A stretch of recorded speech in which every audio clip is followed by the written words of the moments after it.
The next structure that we are going to discuss is the leaf. The leaf is the main photosynthetic organ of the plant. Its main function is to help in the process of photosynthesis and prepare food and store it in the form of starch. The leaf is produced from the node of the stem. So we saw that stems have distinct markings called as nodes. These nodes, they contain the shoot meristem. From this we get the leaf. So if this is the stem, we have the nodes. From here we get the leaves. From the axil of this leaf we get the axillary buds are produced. So axillary buds are formed from the leaves, from the axil of leaves. So the region where the leaf meets the node, this portion is called as the axil. The bud is called as axillary bud. This axillary bud, as you know, it produces the branches or the flowers. So the shoot apical meristem is responsible for the formation of the leaf. The leaf, it is usually green in color. It could be small or could be large, and it will prepare the food. The leaf has three main parts.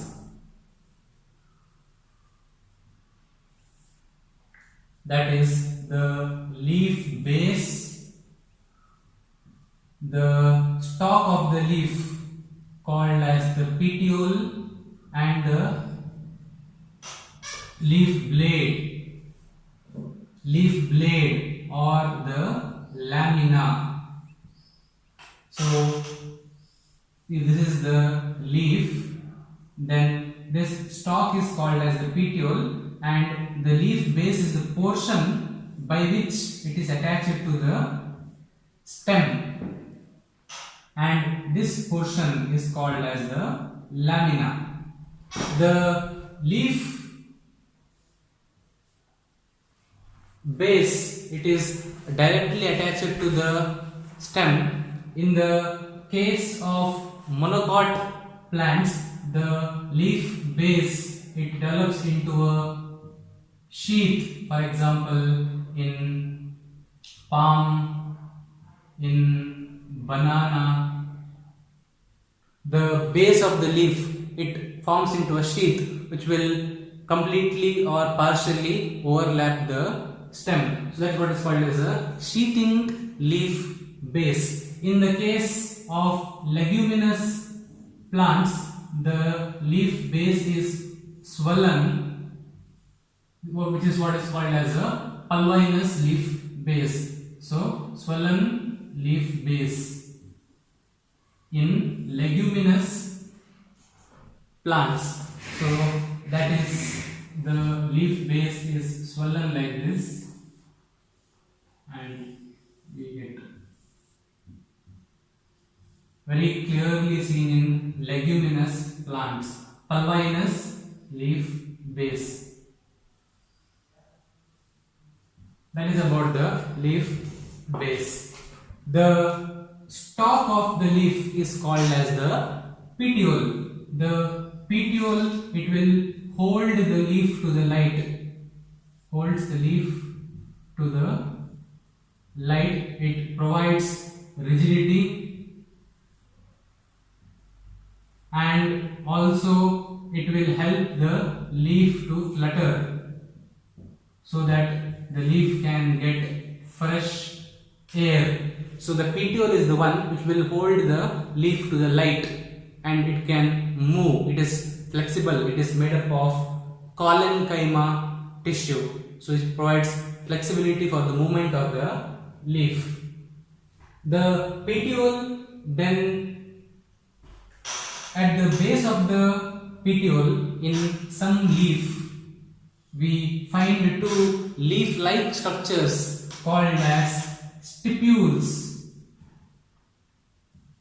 So those leaves that have this are called as stipulate leaf, which do not have the stipule are called as ex-stipulate leaf. So this is at the leaf base. We have the leaf-like structures called as the green structures called as stipules. Some plants have it, some do not have it. For example, in hibiscus leaf we find these stipules.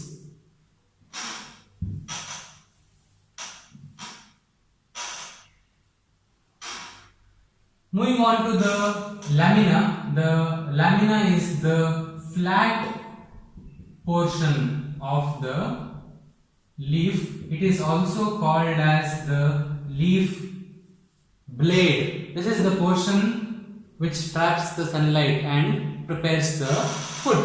The leaf lamina, the margin, it could be entire or it could be having incisions, so it could be incised.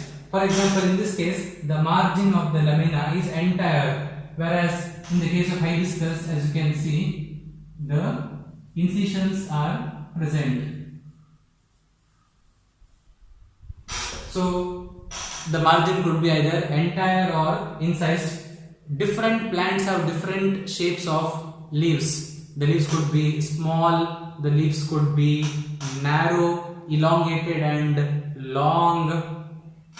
So, and also the shape of the apex of the leaf, the apex tip of the leaf could be different in different plants.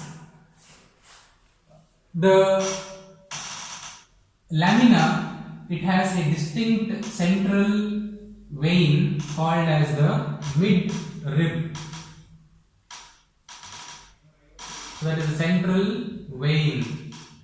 From the midrib we get other veinlets, veins and veinlets. So that is what we see, veins and veinlets. So these veins and veinlets, they provide rigidity to the lamina and they also help in the transport of water, minerals and food. So these are the channels through which the leaf will get the water and minerals, and food is transported through these veins. Now talking about these veins, there is a particular arrangement of veins and veinlets that we see in particular group of plants. So this is what is called as venation. Venation is the arrangement of veins and veinlets on the lamina.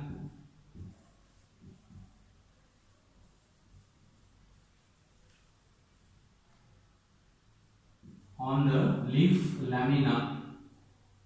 So based on this, there are two types of venation, what is called as reticulate venation and parallel venation.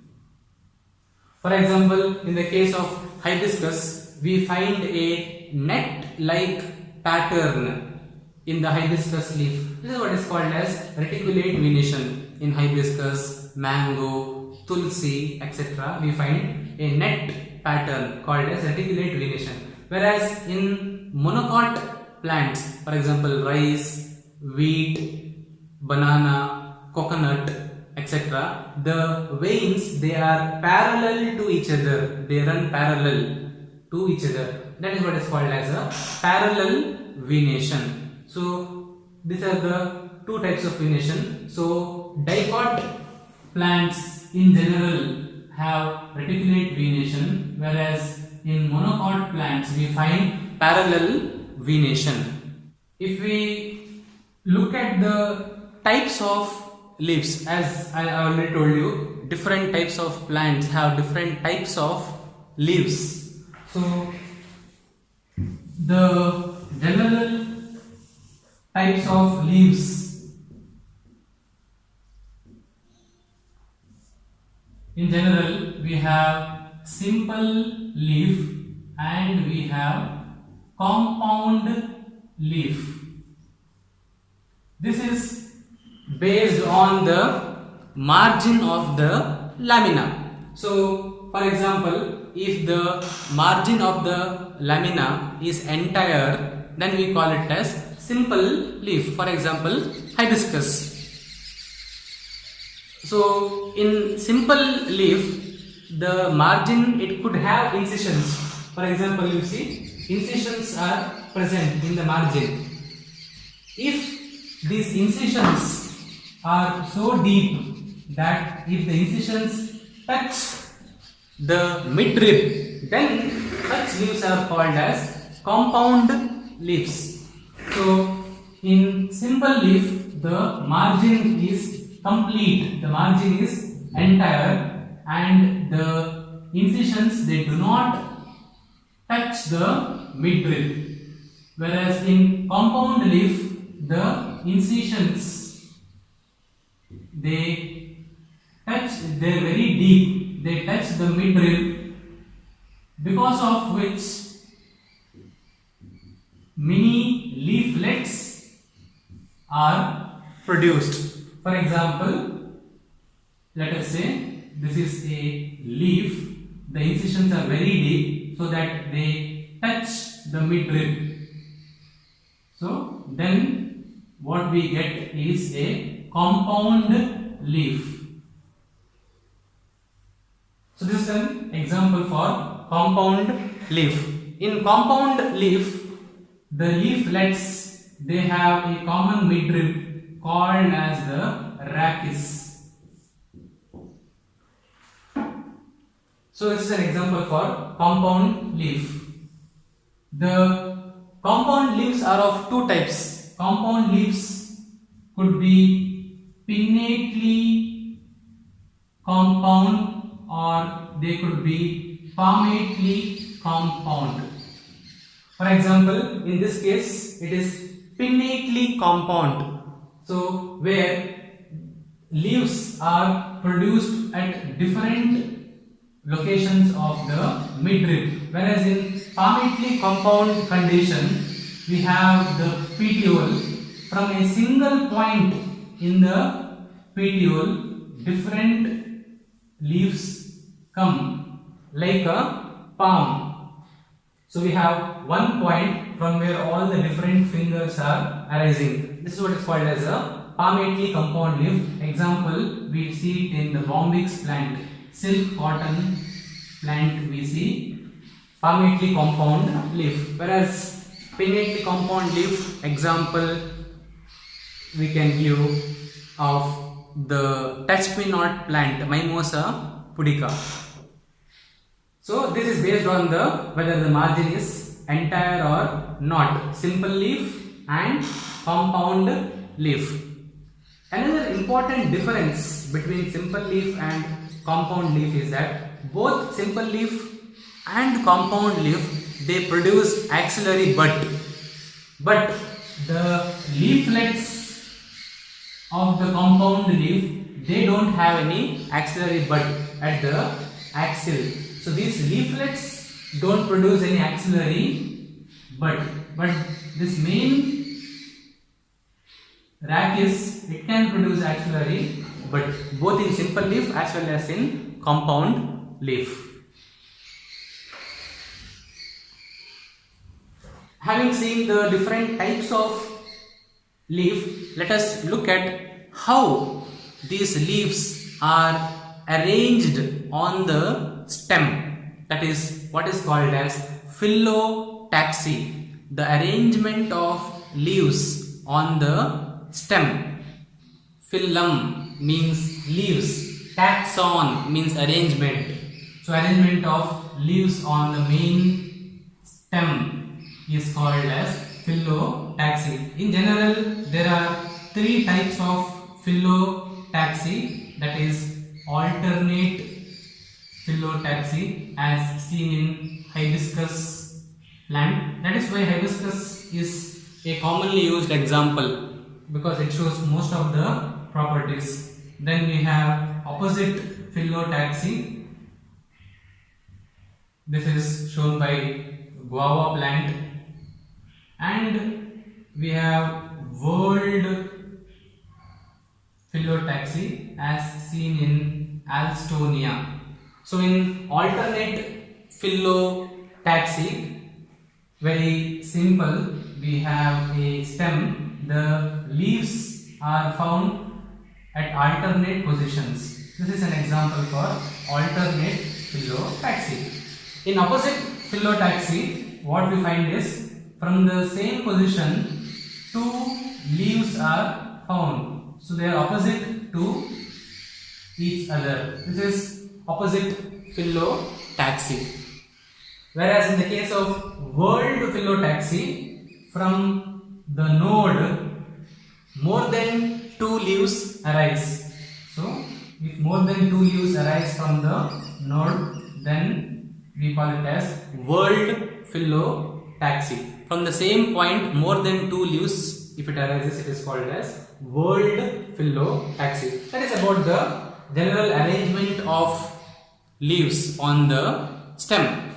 Finally, let us look at the different modifications exhibited by leaves. We know that the main use of the leaf is for photosynthesis. Other than photosynthesis, leaves show certain modifications.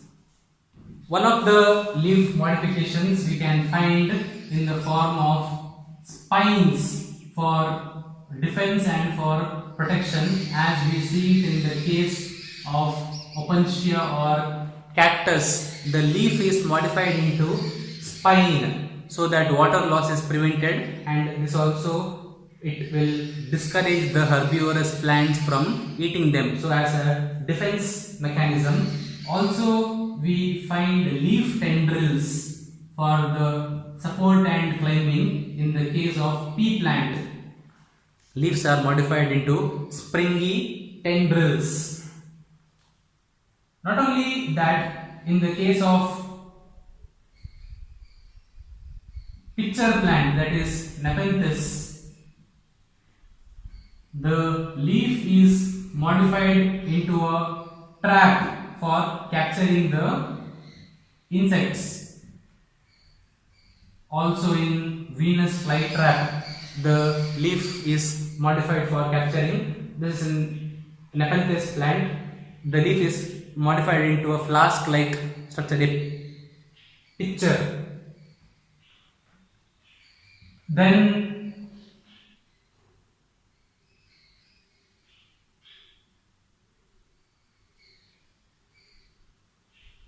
in the case of onion and garlic, we have scales or scaly leaves which are full of food. So these are fleshy leaves for storage of food in onion and garlic, and also in some cases they help in vegetative propagation.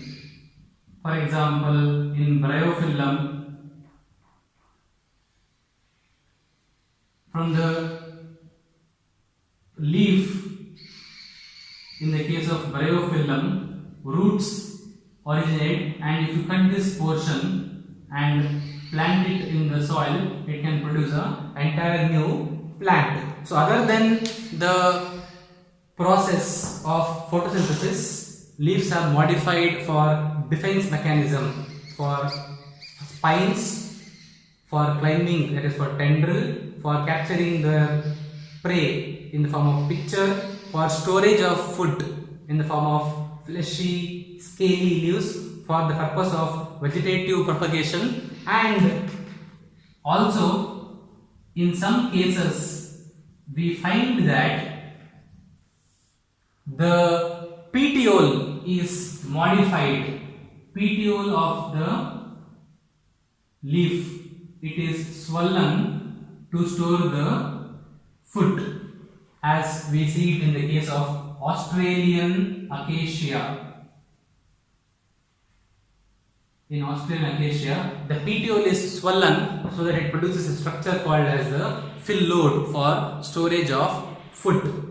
So that is all about the leaf, the different parts of the leaf, how the leaves are arranged, the type of leaf and the modifications of leaf. In the next session, we will discuss about the inflorescence, flower, fruit and seed. Thank you.